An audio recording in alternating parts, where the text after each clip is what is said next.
नमस्कार, आप देख रहे हैं न्यूज डीएनए इंडिया। अब होगा खबरों का डीएनए। भारतीय जनता पार्टी के प्रदेश के महामंत्री श्री गोविंद नारायण शुक्ल जी, लखनऊ उत्तर के लोकप्रिय विधायक डॉक्टर नीरज वोरा जी आज के इस प्रबुद्ध सम्मेलन में उपस्थित लखनऊ उत्तर से जुड़े हुए सभी प्रबुद्धजन, उपस्थित महानुभाव और भारतीय जनता पार्टी के सभी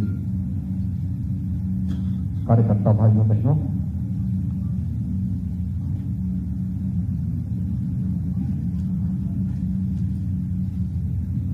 आज मुझे आप सबके बीच में इस प्रबुद्ध सम्मेलन में आकर के आपके साथ इस संवाद के साथ जुड़ने के लिए अत्यंत आनंद की अनुभूति हो रही है।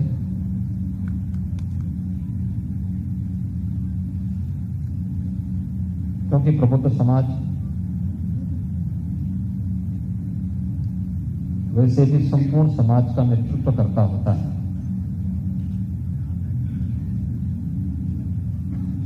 उसकी राय, उसका चिंतन और उसके द्वारा दिए जाने वाले विचार को समाज का एक बड़ा तबका फॉलो करता है, उसके अनुसार आचरण करते हुए फिर आगे बढ़ता है। जब भी प्रबुद्ध समाज का चिंतन अवरुद्ध हुआ है,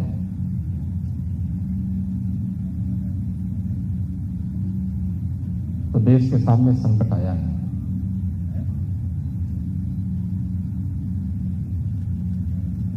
पूरा देश आत्मविस्मृति के स्थिति में पहुंचा है और आत्मविस्मृति में पहुंचा हुआ समाज कभी अपनी स्वाधीनता की रक्षा नहीं कर पाता। याद करिए, आज से 7 वर्ष पहले जब मोदी जी देश के प्रधानमंत्री नहीं थे,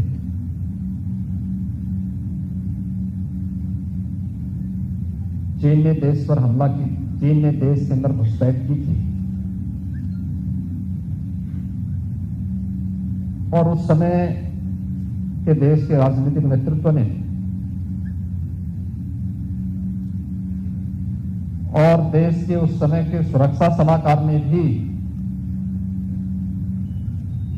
देश के नेतृत्व को यह राय दी थी कि हमें चीन को छेड़ना नहीं चाहिए।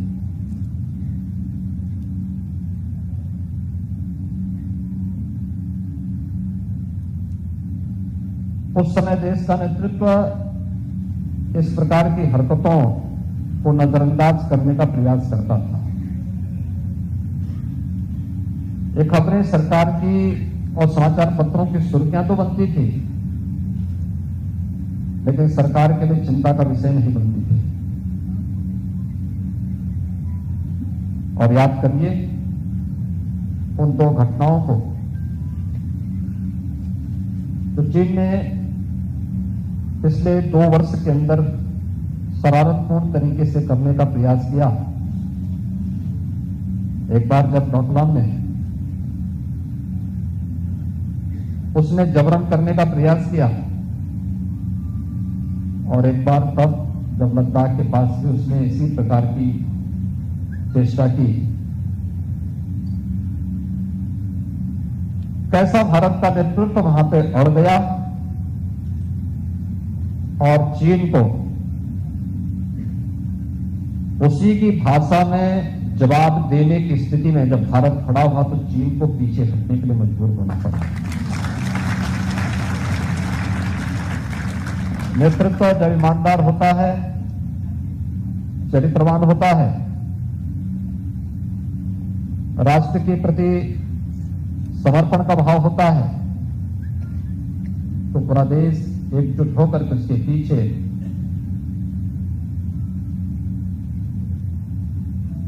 चल पड़ता है। वह एक ताकत होती है। मोदी जी की यही ताकत है। 135 करोड़ का भारत जब एक साथ बोलेगा तो दुनिया की बड़ी से बड़ी ताकतें भारत के सामने झुकने के लिए मजबूर होंगी।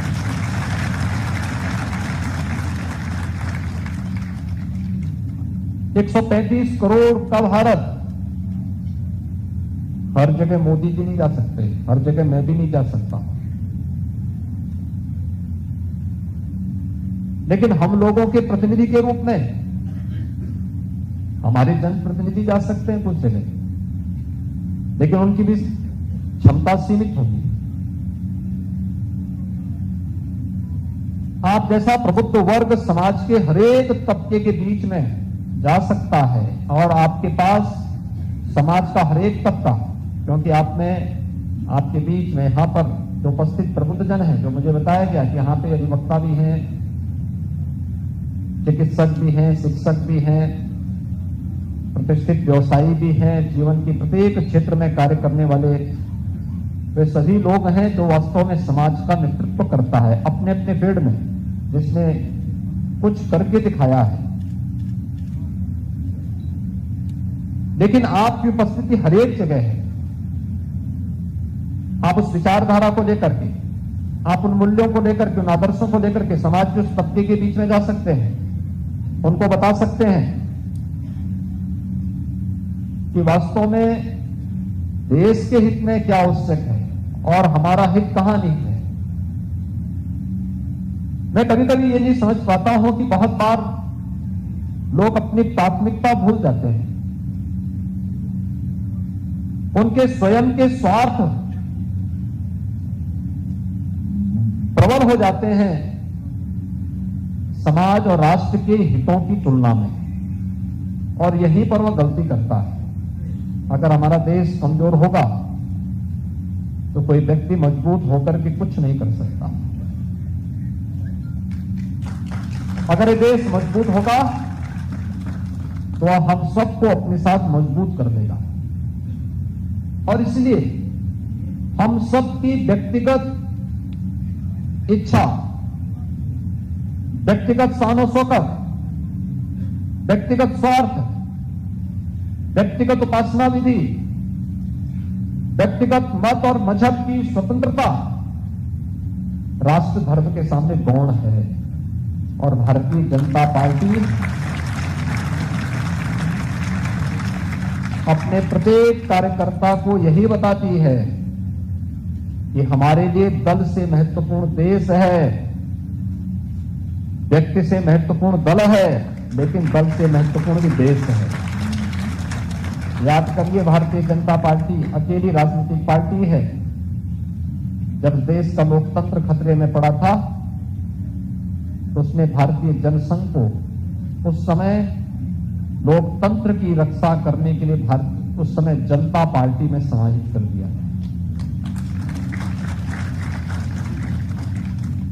याद करिए, जब भ्रष्टाचार के खिलाफ लड़ाई लड़नी थी, हमने अपनी विचारधारा से ऊपर उठ करके राष्ट्रीय मोर्चा का समर्थन कर दिया था, क्योंकि इस देश को भ्रष्टाचार से मुक्ति दिलानी थी। जब इस देश में राजनीतिक अस्थिरता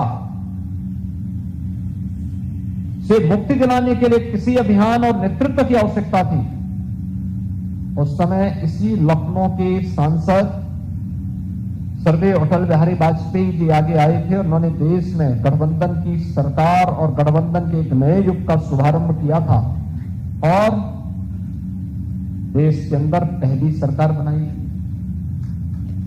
गठबंधन की सरकार बना करके, और गठबंधन की सरकार कैसे चल सकती है, उसके माध्यम से एक राजनीतिक स्थिरता देश के अंदर देने का कार्य भी किया। जब आवश्यकता पड़ी कि कोई व्यक्ति देश हित के विरोध में कार्य कर रहा है, देश के प्रतिकूल कार्य कर रहा है, तो डटकर उसके खिलाफ लड़ने का जज्बा भी आपने भारतीय जनता पार्टी के नेतृत्व के अंदर देखा होगा। भारत की आस्था का सम्मान होना चाहिए, भारतीय जनता पार्टी सदैव इस बात को लेकर के कही, लेकिन संविधान के दायरे में रहकर के हम इसका कार्य करें, इसको पूरा करेंगे। वह भी आवश्यकता पड़ी तो भारतीय जनता पार्टी ने करके दिखाया, और यही कहने के लिए आज मैं आपके पास आया हूं। भारतीय जनता पार्टी के कार्यकर्ता के लिए, भारतीय जनता पार्टी के लिए सत्ता प्राप्त करना और शासन करना मात्र लक्ष्य नहीं है। भारतीय जनता पार्टी उन मूल्यों, उन आदर्शों को लेकर के राजनीति में आई है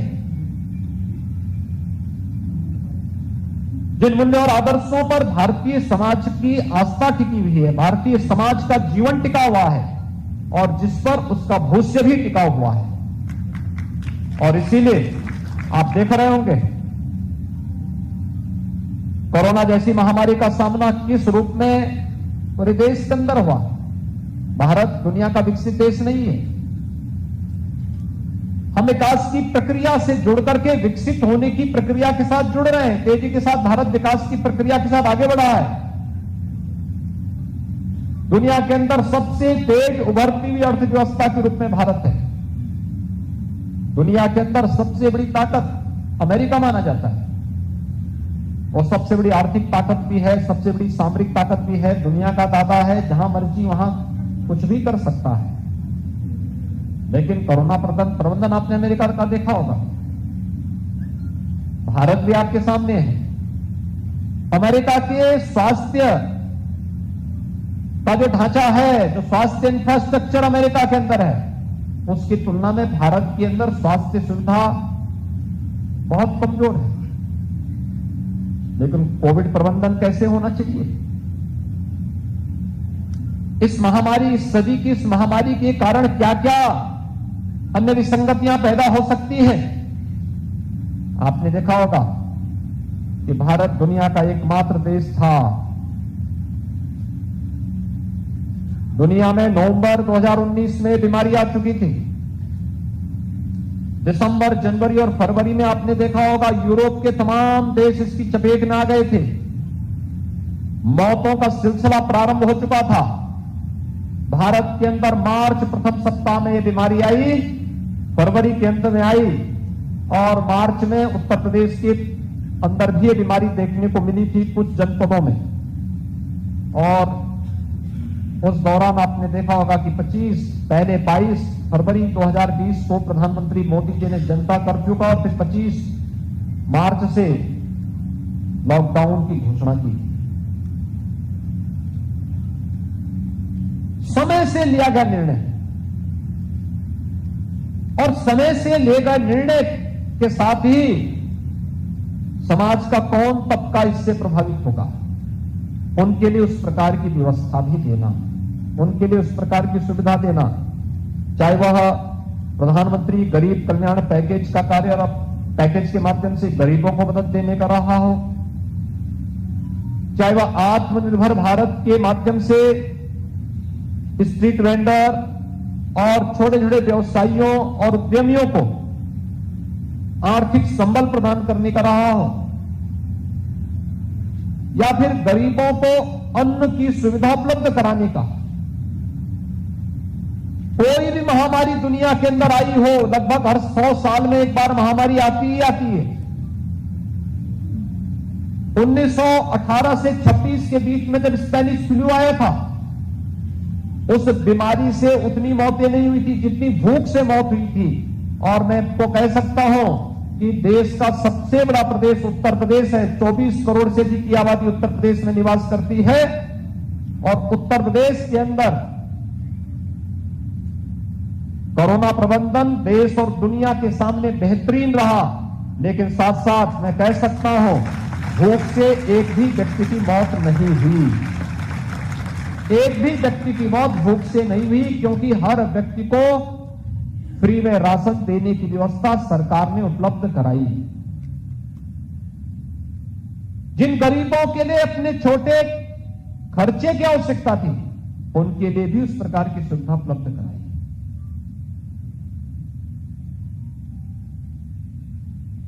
आजादी के बाद देश के पूर्वोत्तर के राज्यों में क्या स्थिति थी?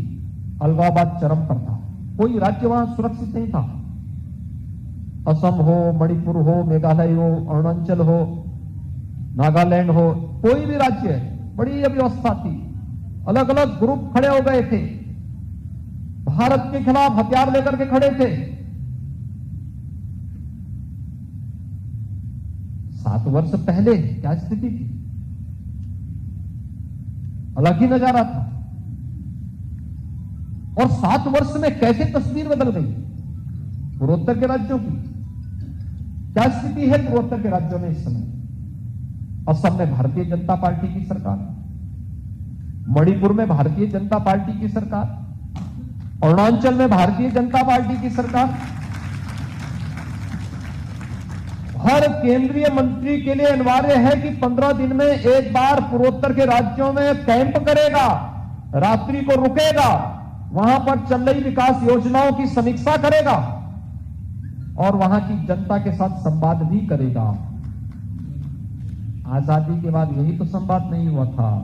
जिस संवाद को मोदी जी ने पूर्वोत्तर के राज्यों के साथ प्रारंभ किया, उनके अंदर एक आत्मीयता का भाव पैदा किया। आज पूर्वोत्तर भारत के साथ जुड़ने में उतावला महसूस करता है। आज वहां के जितने भी अलगाववादी संगठन थे, इन सब ने हथियार डालने प्रारंभ कर दिए। ज्यादातर डाल चुके हैं, जो बचे हुए वे भी डालेंगे। भाइयों बहनों, नेतृत्व पर निर्भर करता है वह देश को किस दिशा में लेके जाना चाहता है, कैसे और कहां ले जाना चाहता है। और अगर नेतृत्व ईमानदार है, चरित्रवान है, राष्ट्र के प्रति अपनी प्रतिबद्धताओं के लिए जाना जाता है, तो पूरा देश उसके पीछे पीछे चल पड़ता है। फिर वो उत्तर हो या दक्षिण, पूरब हो पश्चिम, वह एक भारत श्रेष्ठ भारत की कल्पना को साकार करता है। और यही तो भारतीय जनता पार्टी ने किया है, यही मोदी जी ने किया है। उत्तर प्रदेश में आप सब रहते हैं। उत्तर प्रदेश की स्थिति आप में से किसी से छुपी भी नहीं है।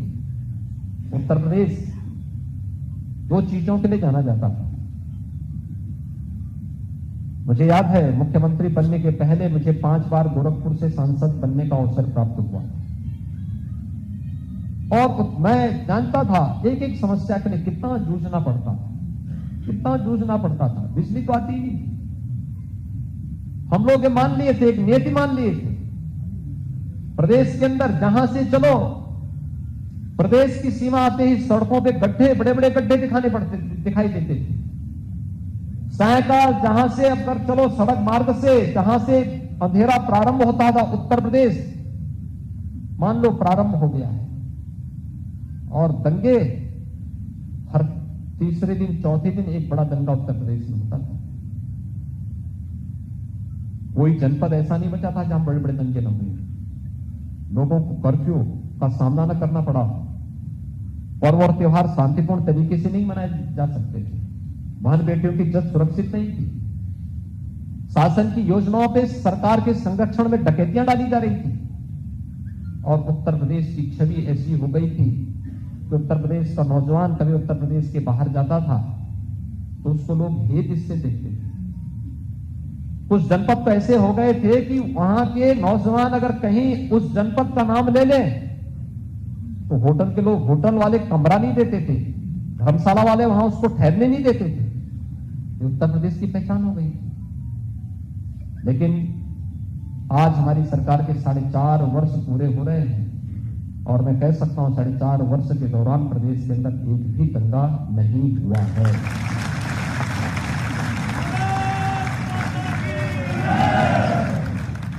इस सुरक्षा का एक वातावरण, इस सरकार ने किसी पे उपकार नहीं किया। इस सरकार की ड्यूटी थी, इस सरकार का जो कर्तव्य था सरकार ने वही किया है।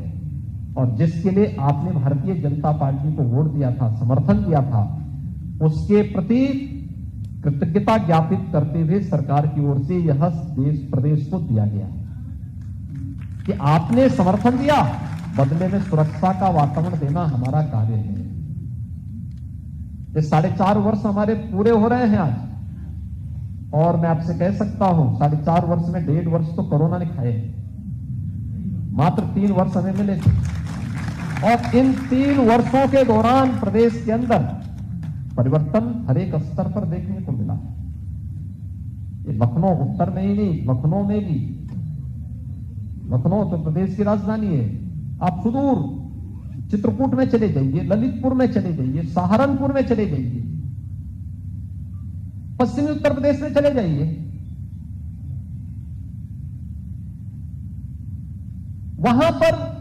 वहां तक सरकार कभी पहुंचती ही नहीं थी, कभी पहुंचती नहीं थी। कोई उन लोगों का हालचाल लेने वाला नहीं था। सरकार की योजनाओं को कौन बनाता था? सरकार में बैठे हुए अधिकारी और सरकार में बैठे हुए मंत्री नहीं बनाते थे। उन योजनाओं को बनाने के लिए सत्ता से घिरे हुए माफिया और सत्ता से घिरे हुए कॉन्ट्रैक्टर तय करते थे कि कौन योजना बननी है, कौन नहीं बननी है। मंत्री को पता ही नहीं। मुझे याद है समाजवादी पार्टी की सरकार थी और मैं गोरखपुर रेलवे स्टेशन पर बैठा हुआ था। तब तक उत्तर प्रदेश के कृषि उत्पादन आयुक्त का मतलब आप जानते होंगे, ये चीफ सेक्रेटरी के बाद का जो सबसे सीनियर अधिकारी होता है। कृषि उत्पादन आयुक्त पूर्वी उत्तर प्रदेश के विजिट पे आए थे। मैं सांसद था। पहले सरकार के मंत्री आए, उस समय की कृषि मंत्री आए, वो गोरखपुर के रहने वाले थे। आए तो मैंने उनको ही बिठाया, मैंने कहा बैठो। हम बैठे थे, बातचीत कर रहे थे, तब तक कृषि उत्पादन आयुक्त आए, वो भी बैठ गए। उन्होंने मुझसे परिचय लिया, आपस में हमारा परिचय हुआ। परिचय होने के बाद मैंने उनसे कहा, मैंने कभी यहाँ पे कुशीनगर जिले में गन्ने की फसल पर कुछ बीमारी लगी थी, तो मैंने उनसे कहा, मैंने कभी यहाँ पे मैंने सुना है कि कुशीनगर में गन्ने की फसल में कुछ कीड़े लगे हुए हैं, आप लोग आए हैं, अच्छा होता आप लोग इसका भी एक बार समीक्षा कर लेते हैं। उन्होंने कहा जानकारी नहीं, हम करते हैं। तो मैंने उनसे पूछा, मैंने कभी क्या कृषि मंत्री को भी जानकारी नहीं? मैंने कृषि मंत्री से पूछा, मैंने कभी क्या आपने कृषि उत्पादन आयुक्त को बताया? नहीं। कहा कौन है कृषि उत्पादन आयुक्त? अरे मैंने कहा कृषि उत्पादन आयुक्त को आप पहचानते नहीं? तो कहे साहब मैं 6 महीने से कार्यालय नहीं गया हूं। मैं भौचक था, मैं सही बता रहा हूं, मैं भौचक था। 6 महीने से मंत्री कार्यालय नहीं गया, उनको अपने विभाग के सचिव के बारे में जानकारी नहीं, उनको कृषि उत्पादन आयुक्त के बारे में जानकारी नहीं, और वो कृषि मंत्री है। मैं समझ गया प्रदेश की सरकार कैसे चल रही है। भाइयों बहनों, यही होता था।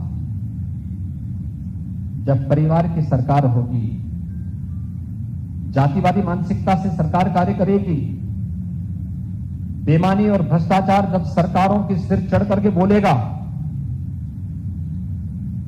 और सरकार अपने निहित स्वार्थों के लिए पेशेवर अपराधी और माफियाओं की सरपरस्ती को स्वीकार करेगी, तो पहचान का संकट खड़ा होगा, विकास अवरुद्ध होगा। आम जन के सामने पहचान का संकट खड़ा होगा। नौजवानों के सामने अपने भविष्य को संवारने की बजाय भविष्य के लाले पड़ते हुए दिखाई देंगे, और यही तो उत्तर प्रदेश में हो रहा था। 14-15 वर्षों तक यही उत्तर प्रदेश के अंदर हुआ है। मुझे आश्चर्य होता है जब मैं विपक्ष के मुंह से विकास की बात सुनता हूं, मुझे तब ताज्जुब होता है, और इसलिए लगता है कि कम से कम देखा जाए कि कुछ तो बोल पा रहे हैं।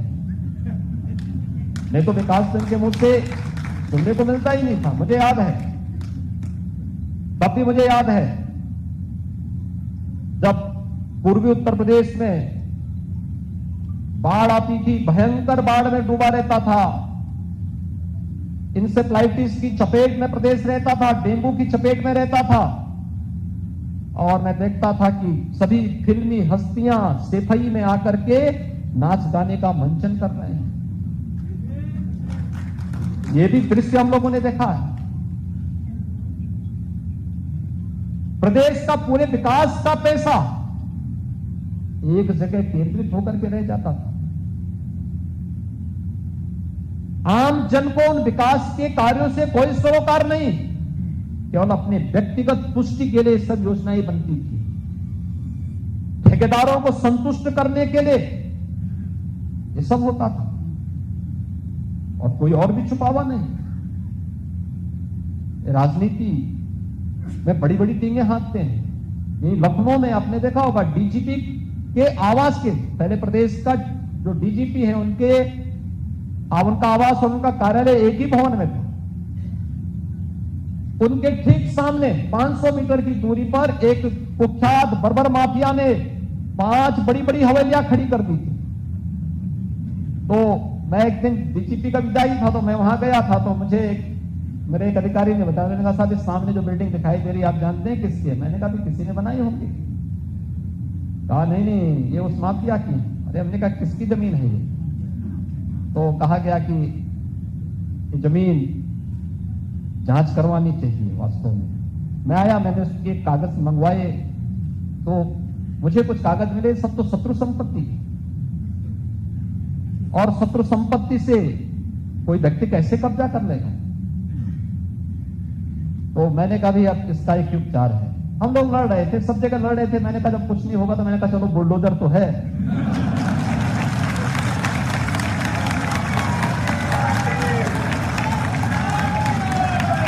और फिर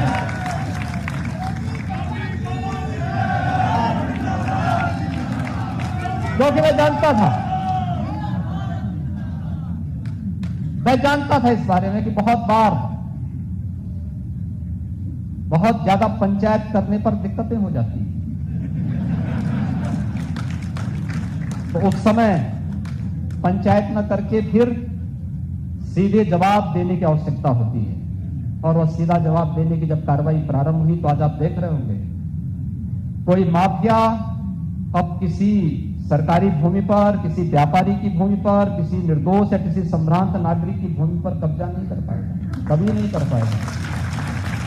मैं देख रहा हूं बहुत सारे लोग सरेंडर कर रहे हैं, भाग रहे हैं, संपत्ति को सुपुर्द करते हुए भाग रहे हैं। अब एक अकेले प्रयागराज में 100 एकड़ भूमि हमें सुपुर्द की गई है। 100 एकड़ भूमि, और हर महानगर में इसी प्रकार से चल रहा है।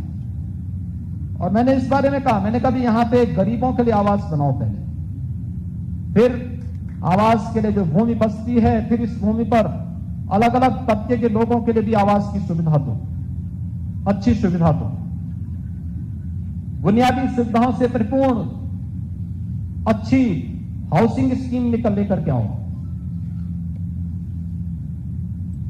यानी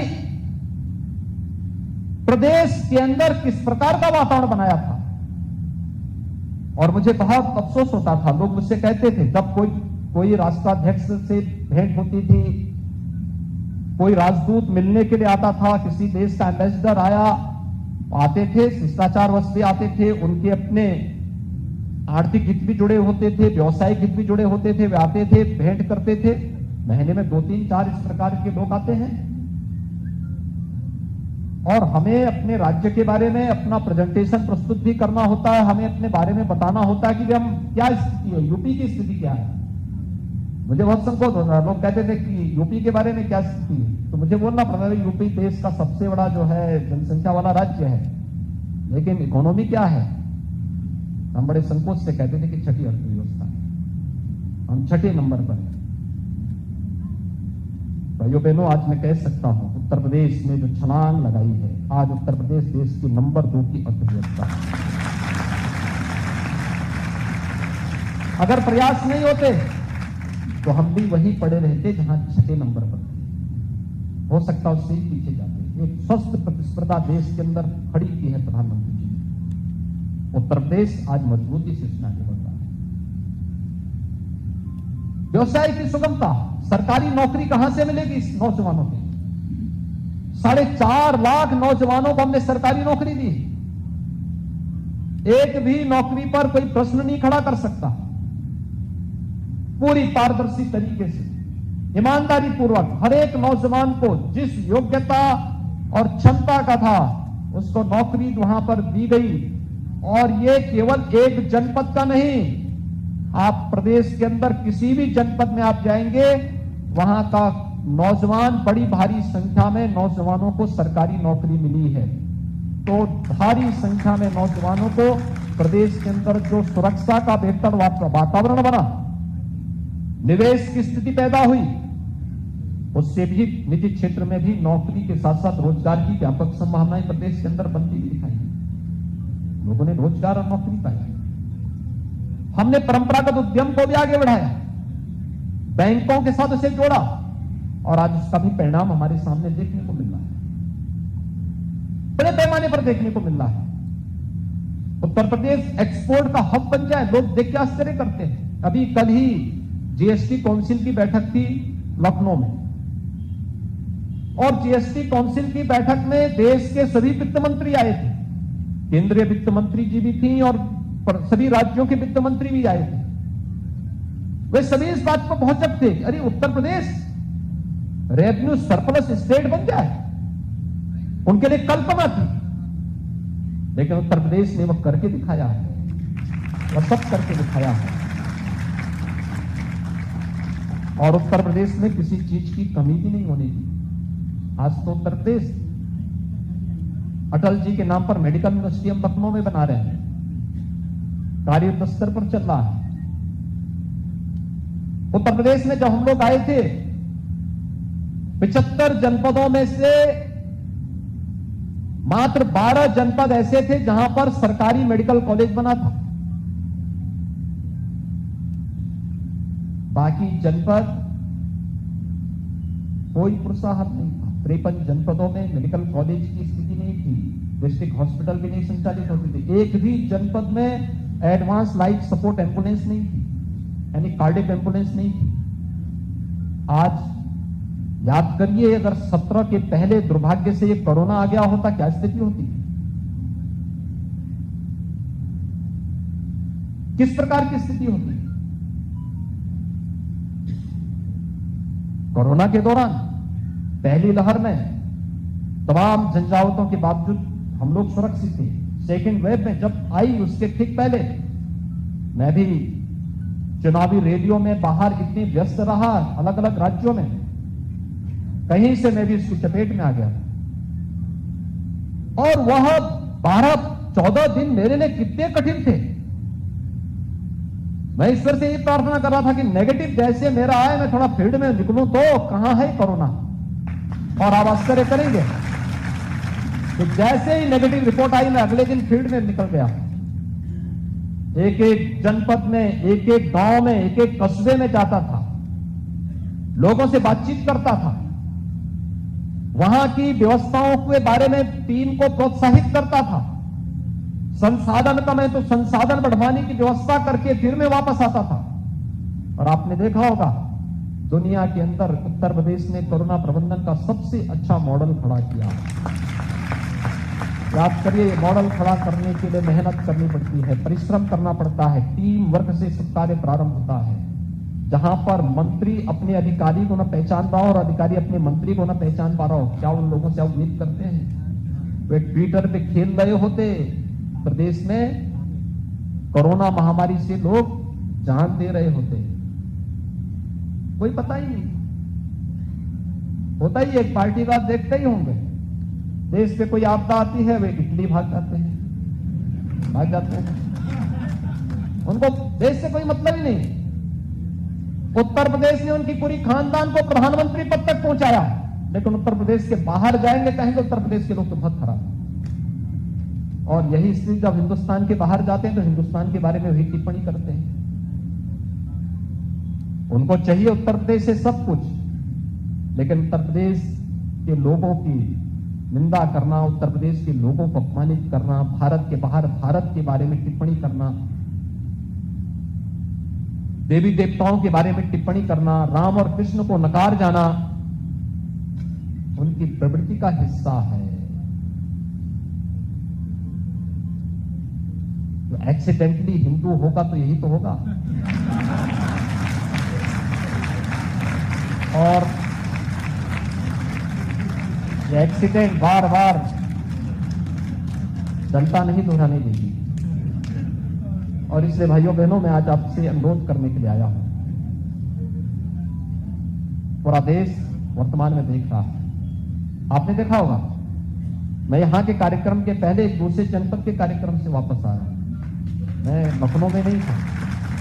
कल जीएसटी काउंसिल की बैठक के बाद मैं चला गया था, कार्यक्रम संपन्न करके फिर अभी वापस आया हूं और फिर कल से अन्य जनपदों के कार्यक्रमों में फिर निकलूंगा।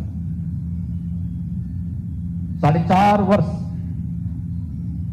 हम लोगों ने न दिन देखा न रात्रि देखी,